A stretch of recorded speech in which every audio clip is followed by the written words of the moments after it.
So a couple of months ago, I had a idea to gather a bunch of men together and have a discussion about being a father and their personal experiences and how they see the state of fatherhood in America. All these fathers that I asked to be on this show, I've known for a long time, and we've had many discussions over the years about the highs and lows of being a father. I just want everyone to know how appreciative I am of every father that took the time to come and to kind of be exposed. This is a tough thing to do when you don't have experience being on video or meeting a bunch of people you don't know discussing issues and situations that happened in your life. So thank you to all the men that said yes and took the time for what I think is an important discussion that we have. I'm thankful that they were willing to share their time and experiences, and hope that everyone that watches this video can learn a thing or two and take something away from it, as I did. If you would like to see the unedited videos of these discussions, please comment below. And if enough people comment, I will post the full length videos and versions of these discussions. Thank you very much. Enjoy. And again, thank you for all the fathers that took the time.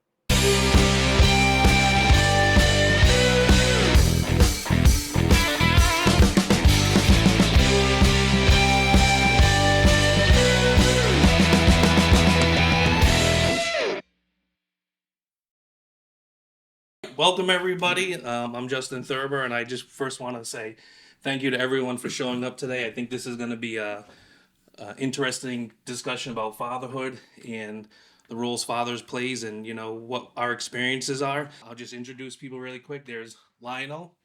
Say hi. Hello. There's Jimmy. How you doing? If you do see a little bit of red on his eye, I had to mention this. He got a little tussle with poison ivy. So I lost. I lost. It was a record fight. But yeah, you gotta see the other guy. It's important for him to be here, so he came. Because I think a lot of people might have been like, "Yeah, I'm not coming because of this," but it's important to him. Donald Silva, or I call him Pops. So if I call him Pops, I've known him for a while. Mike, how you doing, Mike? Thank you for coming. My pleasure. Neil and Thanks for Chris. having me. Chris. First thing I would like to do is like to thank you for joining me, and thank you for taking this opportunity. It's a blessing to me.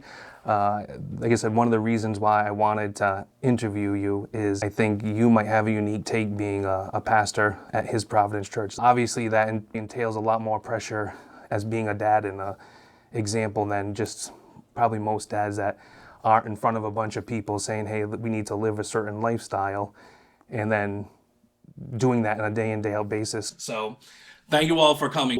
Let me start off with the first question and we can have a discussion. Here we go. Do you think America would be in the state it is in if there weren't high percentages of fatherless homes and if more dads knew how to raise their kids? Absolutely not.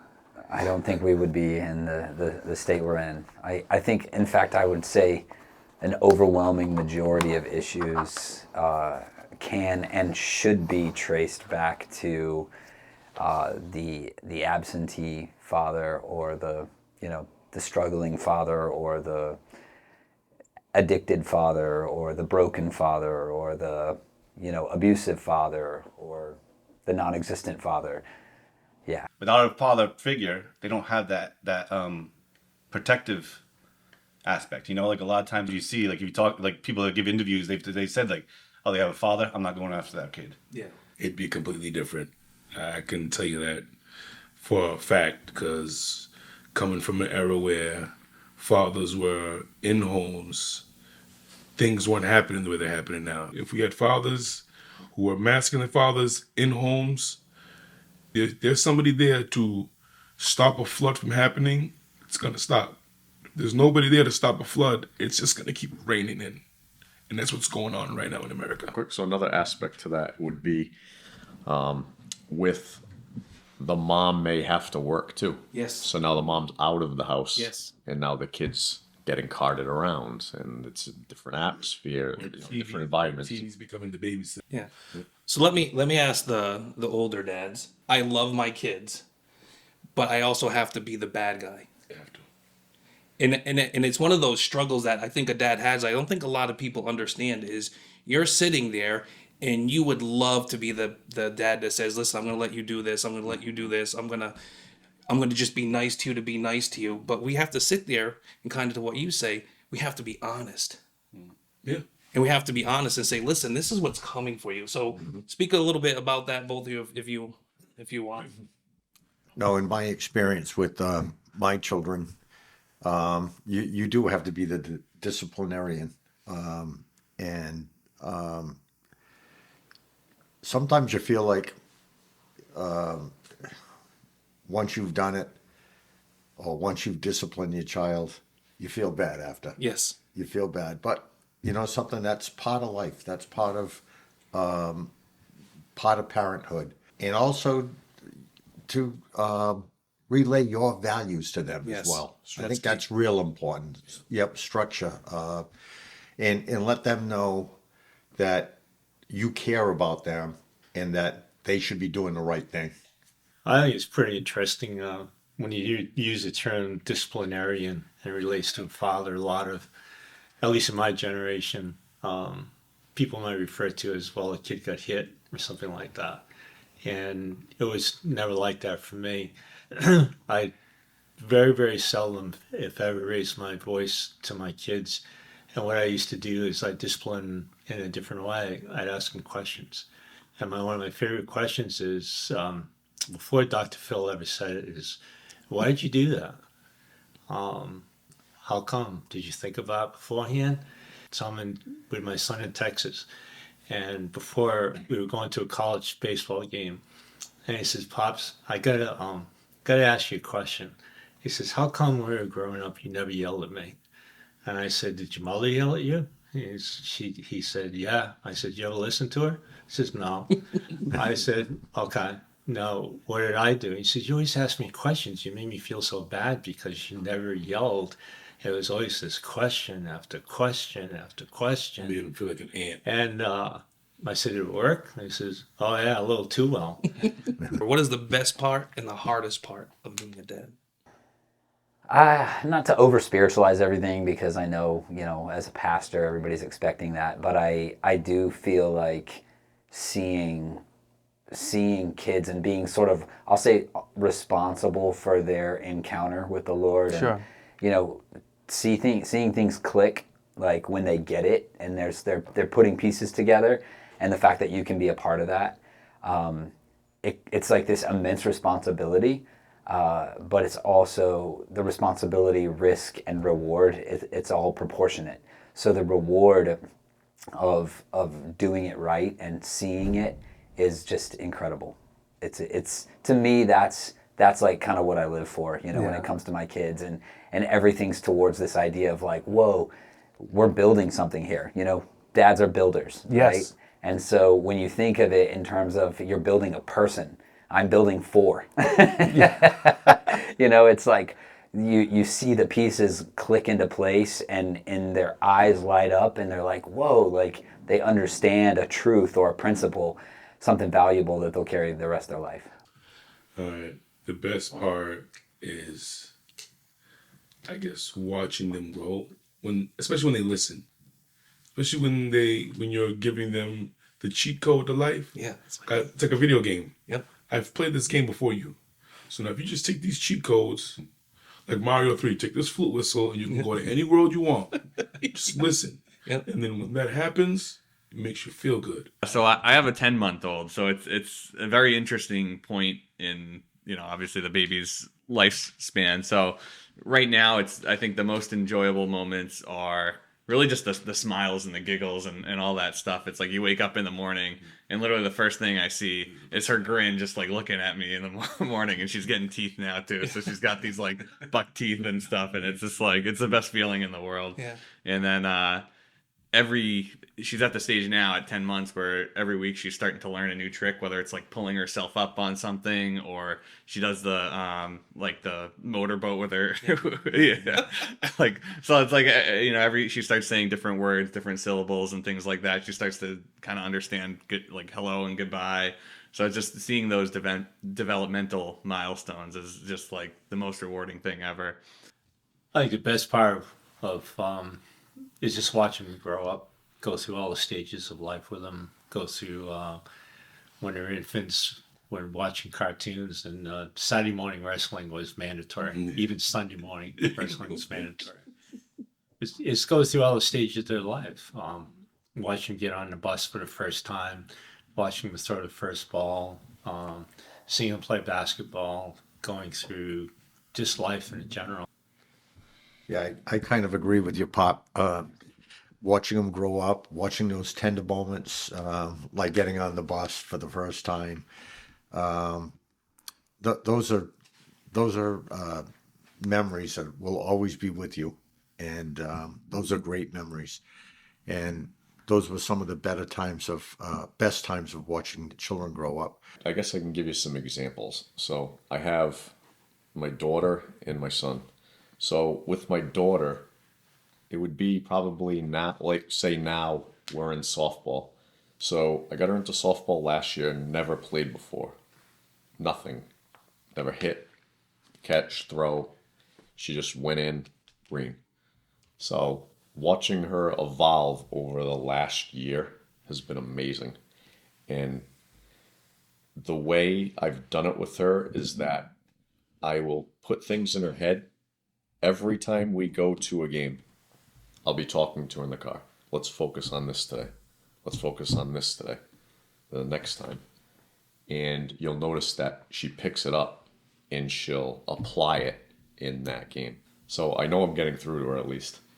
And then she's also doing show choir, so she's going through all that stuff, so they have to sing and dance. And it's amazing to watch her go through all of that. The nerves, and just how far she's come from the beginning to now. I think those are the fun things to watch. My son, different situation. He has autism. So with that, he was nonverbal for, beginning of his life. Now, he's verbal, and just seeing those little milestones with him are big things, and they would seem very small to somebody else, but I think, for us, it is like major, so there's highs and there's lows. Those moments where you see either whether it's something you taught them or whether it's something you didn't teach them, but you see them succeed, and those are the best moments in life with the kids. You see those things, you see them grow, you see them, go to the first day of school or something like that. I still have a picture on my fridge of my youngest's first day of school because they were walking together, holding hands. It was just a cute little picture of the two of them with the backpacks on, walking together. You don't see that. You're never gonna see that again. They don't do that anymore. But it's one of those moments of like they still loved each other. They didn't fight all the time. Take a picture of them in high school. Catch up with headlocks. Bars. Those moments are like those moments in life. Like you see those things, those successes, those growth moments, all those little moments in the child's life. I think the hardest part is living in the constant context of this culture. Yes. And realizing that it is literally impossible to really protect your kids from it. Mm-hmm. I'm not a fearful person. In fact, I probably could. It'd be useful to be a little more afraid of a few things. Yes. But I'm not. I've never been afraid of like really anything. Mm-hmm. I feel like, and I know I can say that to you, and you understand with your history and what you've achieved. And so I think of it, and I'm like, I look at my kids, and I look at the world, and I'm like, how in the world are we gonna really not only build in our kids what we want to see, but also protect them or insulate them or create buffers around them from the inevitable? Yes. And so I think it's unrealistic, and even if you could make it a reality, it's unsustainable. So however you want to paint that picture, however you want to write that story. I mean, I know you could live in so much fear that you just move your kids into a bomb shelter, or you move them into a cabin in like northern Canadian unnamed territories, or whatever you got to do.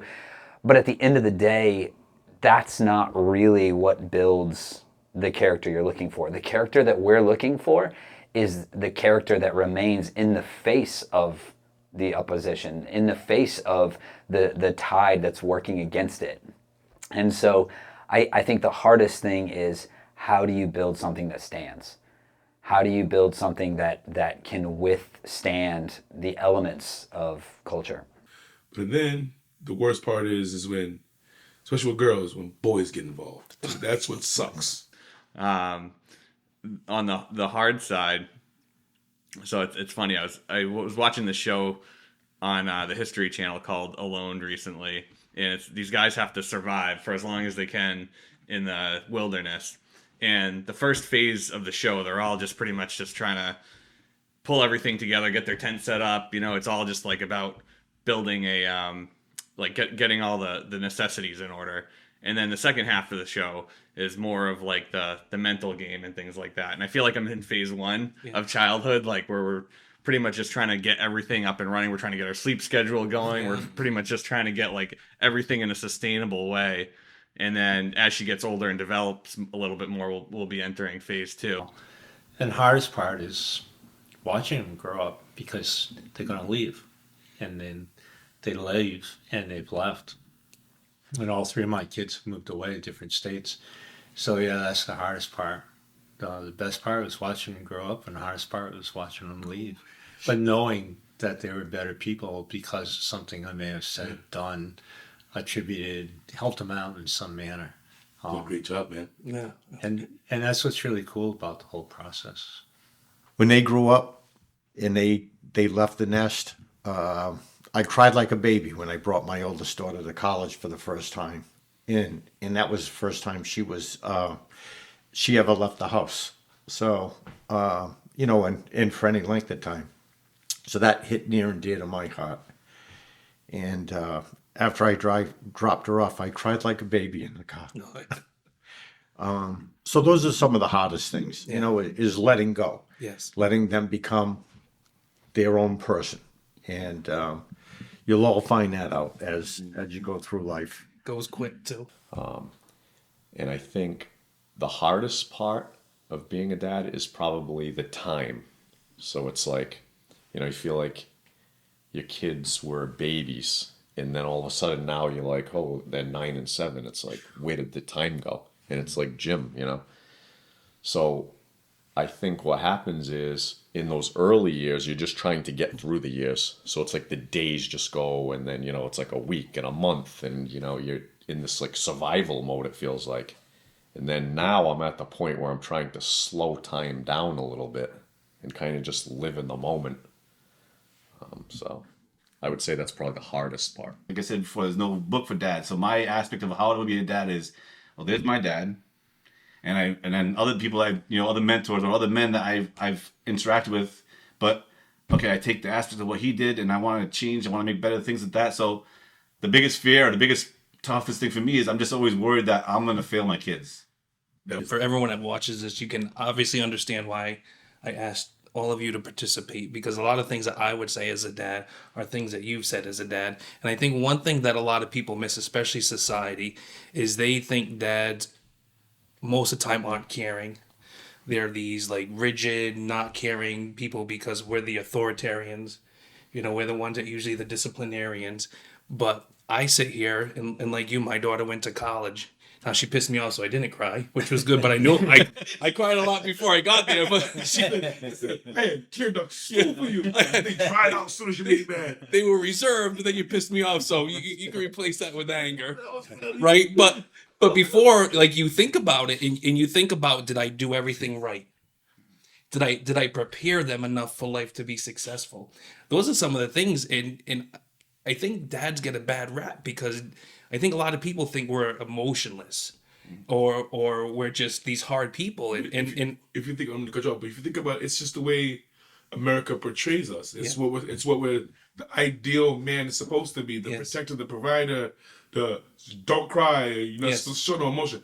But it's bull, because when you go into these American homes, it's the complete opposite you see. Yes. But it's just the agenda. When people start seeing these, they tend to move off of what they hear instead of what they see. So I agree with you, right? It's tough being a dad because there's a lot of things that you have to teach your children. You have to teach them to be strong. You have to teach them to deal with adversity. You have to teach them right and wrong. And if you're a good dad, there's a lot of things that when you teach these kids these things, you look like a horrible person.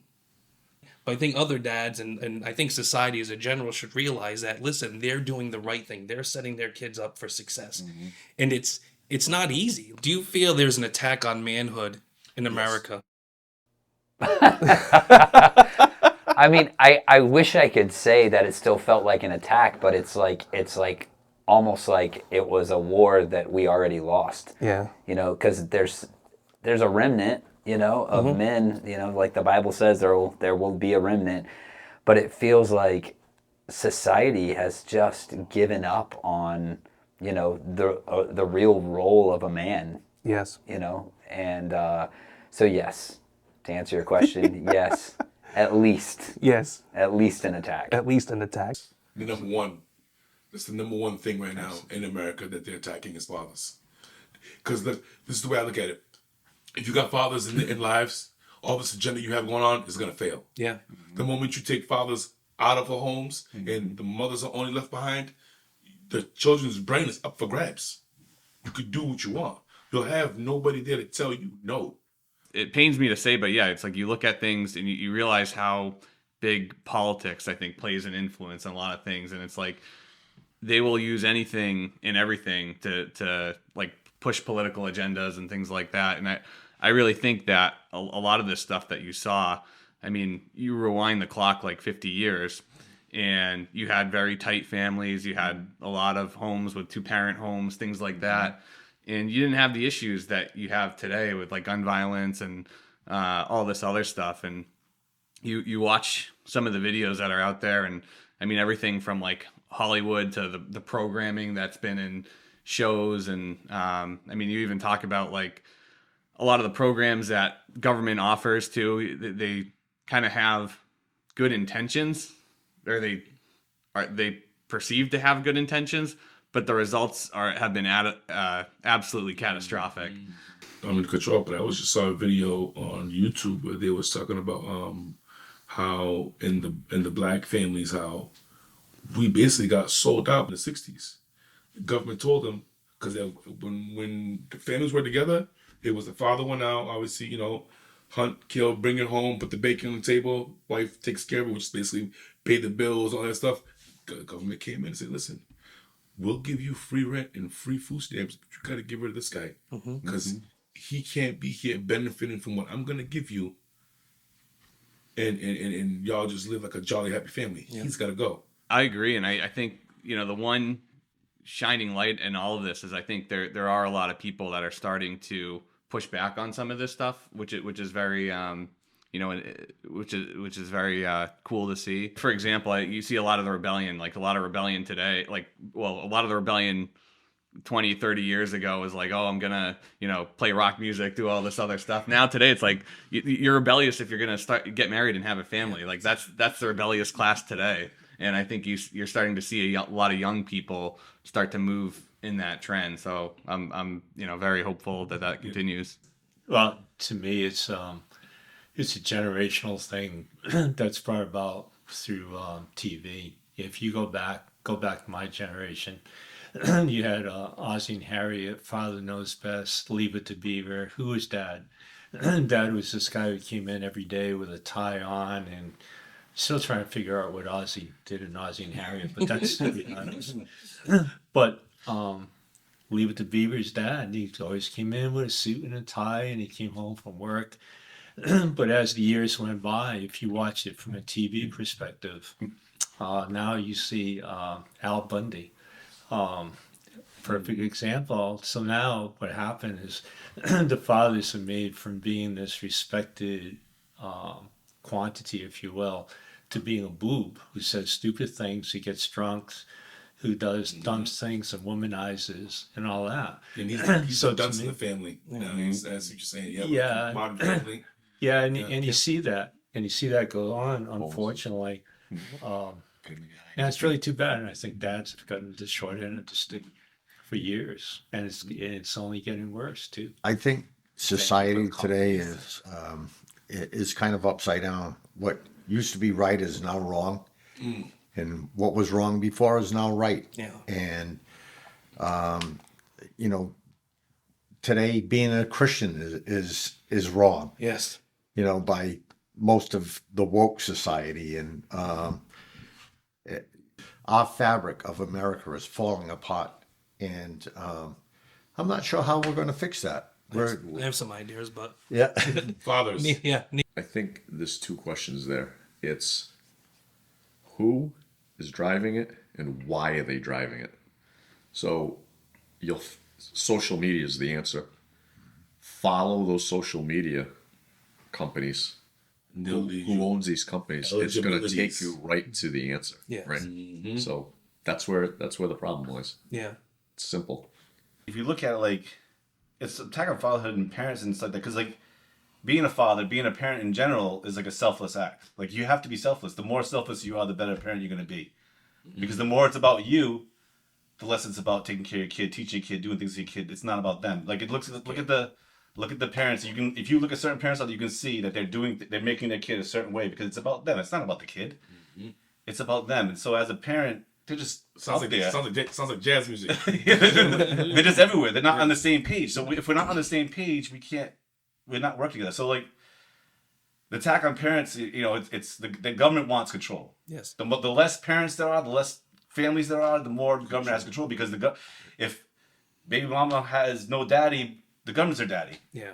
That's how it works. So They feed you just enough Yeah. to get you to be able to get. so they have all the control. They control everything about you. So there's been it's the TV shows, everything you see, it's in everything. Happens is the reason why I asked that question is kind of self-serving is I looked into the statistics and whether there's a plot afoot by government to get more control or it's just people doing the nice thing, which isn't always the best thing to do. Like, hey, we're going to be nice and we're going to support this and going to do this. And that's actually leaving to the good intentions going bad. Like you said, hey, if the government's going to take care of you and the dad has to get out of the house because he can't be there, I understand the thought behind it, but people aren't looking at the second and third order effects. So I made a video. We're going to watch the video and talk about this, the statistics right now. So if everyone just looks that way, we can watch this video.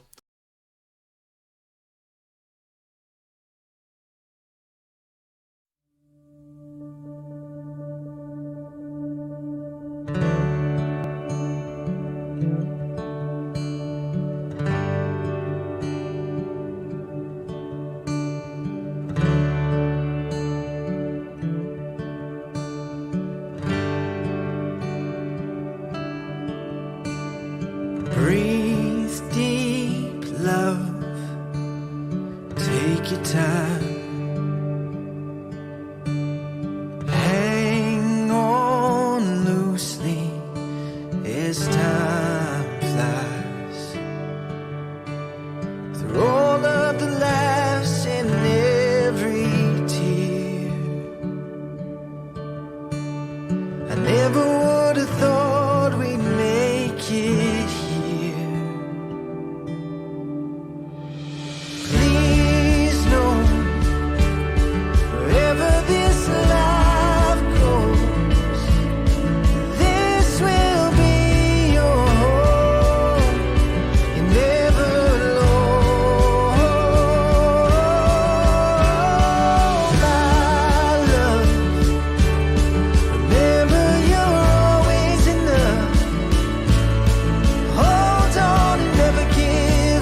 When I initially asked the question, do you think America would be in the state it is in if there was less fatherless homes and more active dads?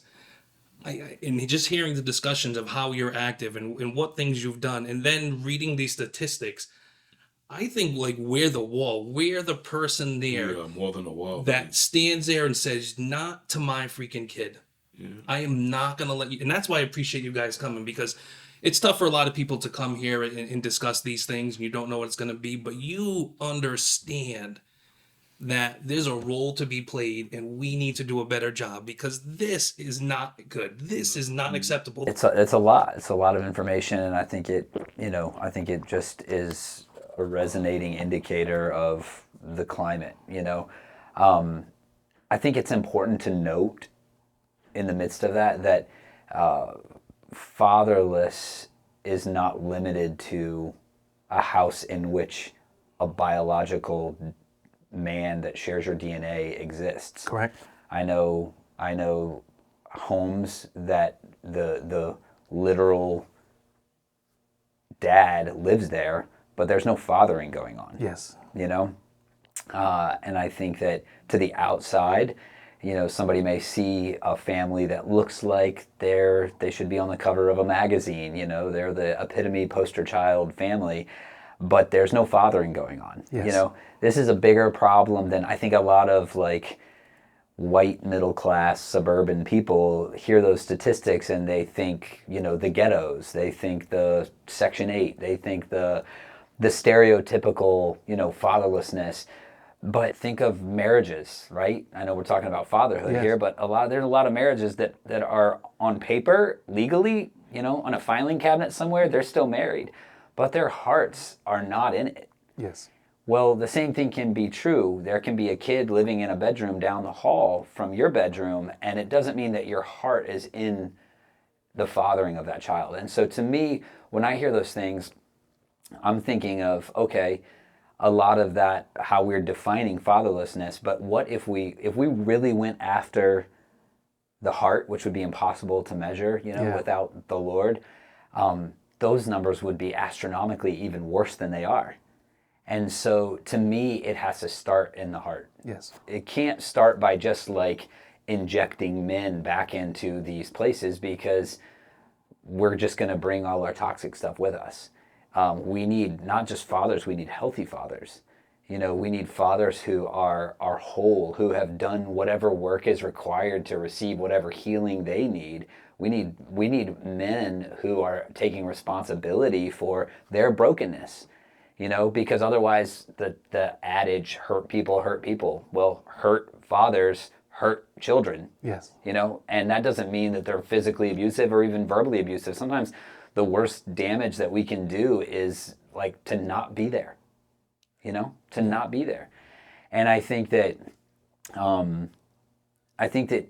just taking inventory of ourselves, and you know what? Yeah, I can check a bunch of boxes as a dad. I'm providing for my family. I'm at a lot of the basketball games, as many, as I can be at, or I do the school functions and the whatever. I can say all that stuff.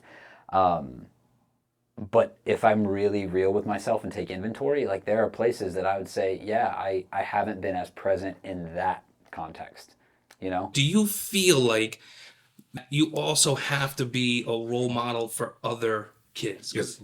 Yes. Especially if they don't have father figures in their life, and even if they do, the saying "it takes a village to raise a child" is for real. Because when that kid's said father's not around, and you are still the eyes.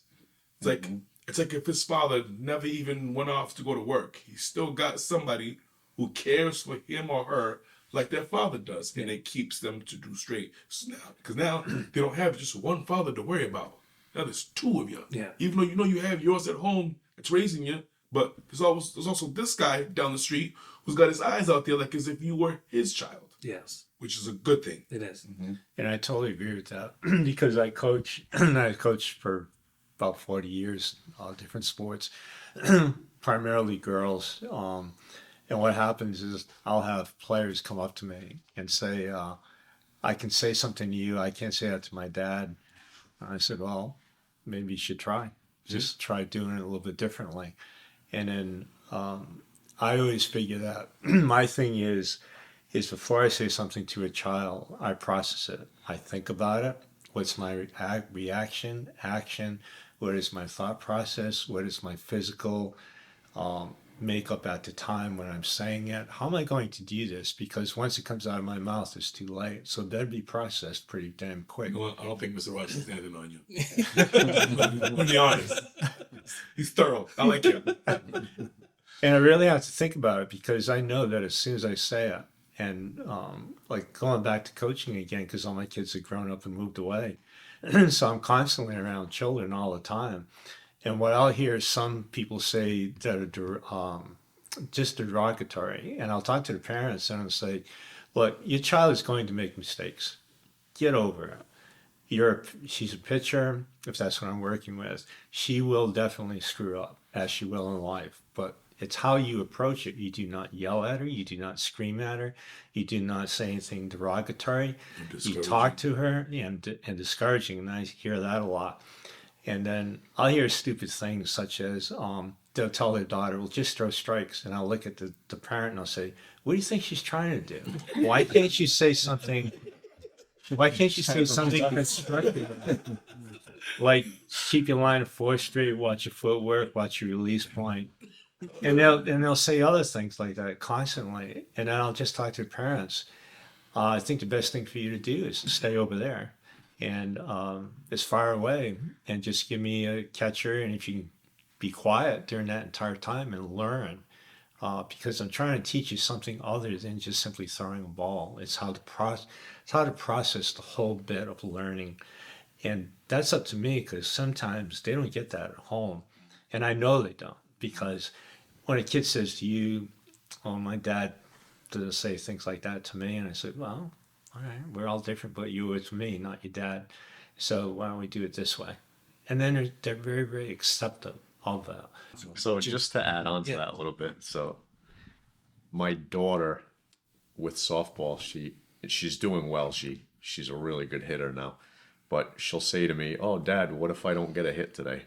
And I'll say, "The only thing I want you to do is when you go up to the plate, go up with confidence that you're gonna get a hit every time." I said, "You're not gonna get a hit every time." And then what I told her was, "Listen, major league professional players, right, don't even get hits half the time they go up, right? So why would you get a hit every time you go to the plate?" And all of a sudden, like, I unlocked something, and she's like, "Oh, yeah, okay. Now if you look at it that way, you know." And I think a lot of times it's just approach. Yeah.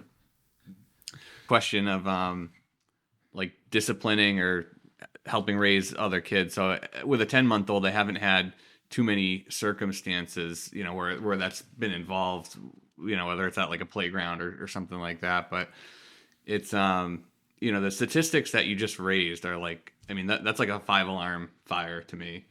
And one of my friends is a police officer, and he talks about this theory. It's called the broken window theory.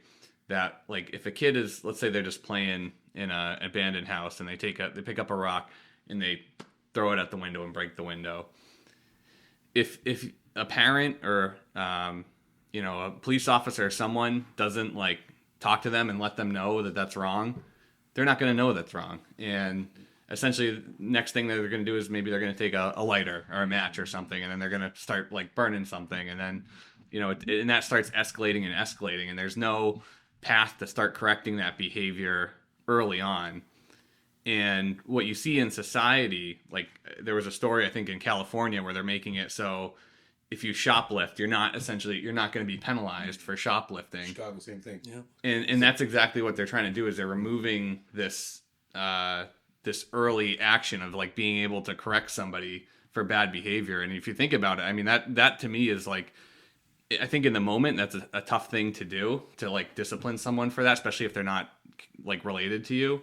But it's really like one of the best things that you can do for a kid, because there's so many kids that if they get that correction early on, that they're going to straighten themselves out and be like, hey, you know, I realize this was a dumb thing that I was doing. Thankfully, this person stepped in and helped me out. But there's going to be a lot of kids that if they don't get that correction, they're just going to get going down this path so far until their life is going to be ruined that they can't come back from it. So when you ask that question and you read those statistics, in my head, I'm like, it's almost like I think we are the last line of defense in that. It's like we have to 100%. It just made me realize like how much we do have to get involved, especially in these situations. I absolutely do get involved. Even now with my adult children, I will tell them how I feel, and because parenting doesn't stop No, when the that's child good. leaves the home. That's what's called grandparents. Yep. I mean, what it is, you're still a parent all Yep. through your life. Once you have them, it's Yep. And I think it's real important to just, because you're still nurturing your child through their lives as well. And I think in today's society, we just, if you comb your hair the wrong way, oh, it's time for a divorce. Yeah. Or people give up too easily on their marriages. They give up real easy. Yes. And you have a bad day or whatever, or they always say, don't ever go to bed mad, at each other. And that just doesn't happen anymore today. It's if something goes wrong or you have a little argument today, it's like, hey, we're getting divorced.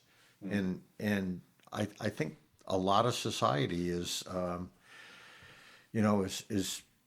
just dwindling. like I said, what was right before is now wrong, and what is wrong is right. And that needs to change. I think there's a key point too, just to the topic, especially the older generations. When we were kids, we never wanted to disappoint our parents. That was a big part of it, and I feel like we've lost that. You can see it with a lot of kids now, where they don't have that. But that's because the parents are not like I grew up. I'm 37 years old, and I still do things now so that my mother don't look at me wrong. Like, for example, when I grew up, it was don't disgrace the family name.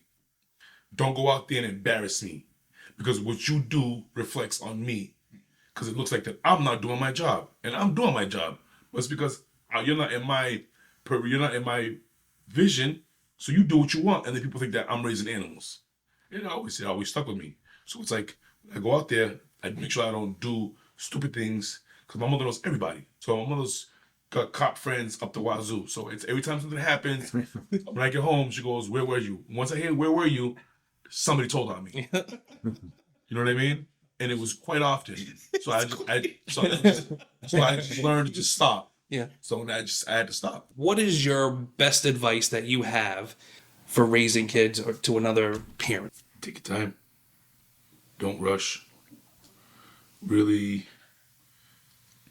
just like was mentioned before, there's no book on it.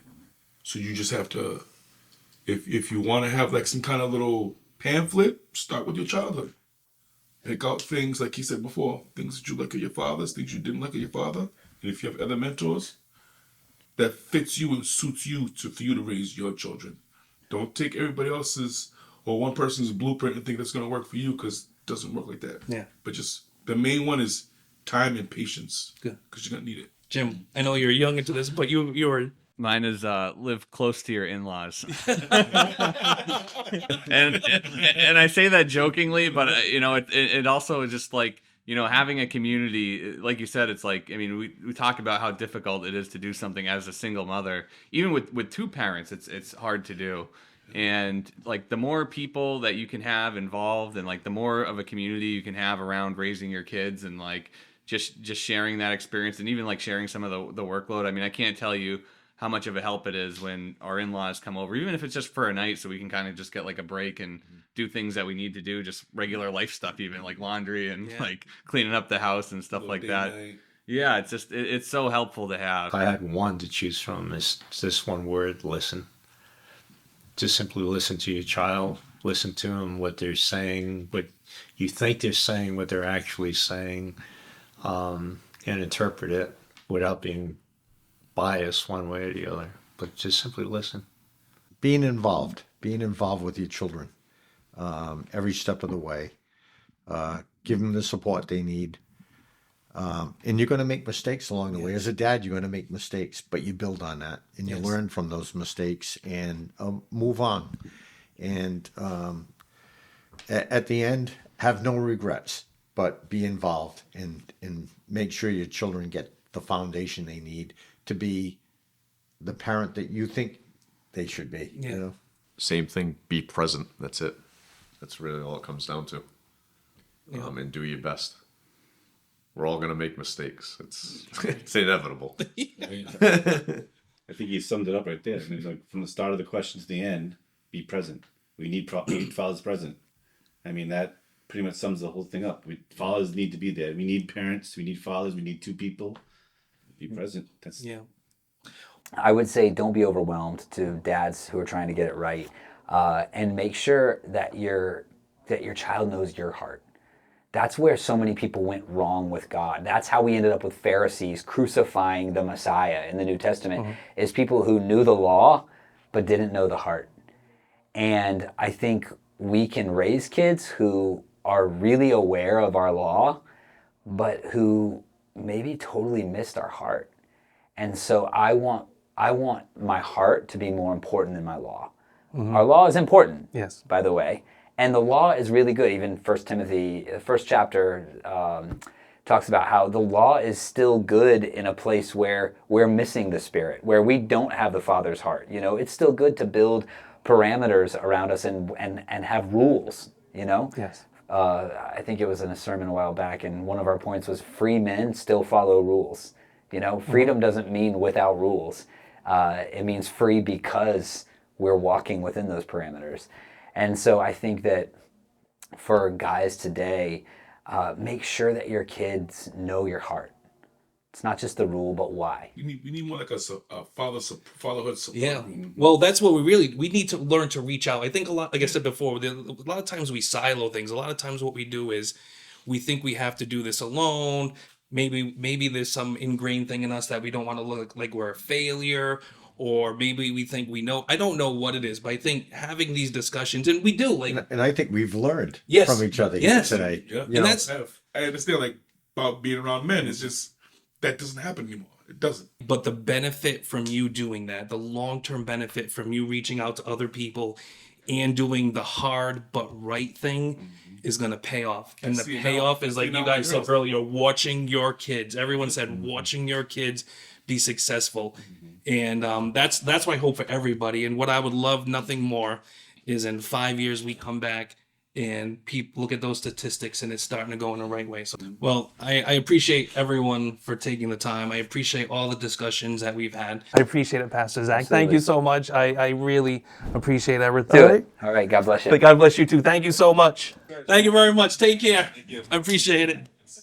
Chris. This was fun. Thank you, Neil. This was fun. Yeah. Mike. Fun. George said fun. I appreciate it. I'm sorry. I was trying to rush it to get you. I know. That's all right. Roger. You and I got That's to go. you too. Yes, you got to Mr. All Austin. right. Thank you very much. All right, good. I'm glad. Yeah. Thank you. Thank you very much. It was good. Sir, good sir. Good pleasure. Have a good brother. It's Thanks. Really great time to see you See again. you around. Round two? Mike, as always, thank you very much. I appreciate it.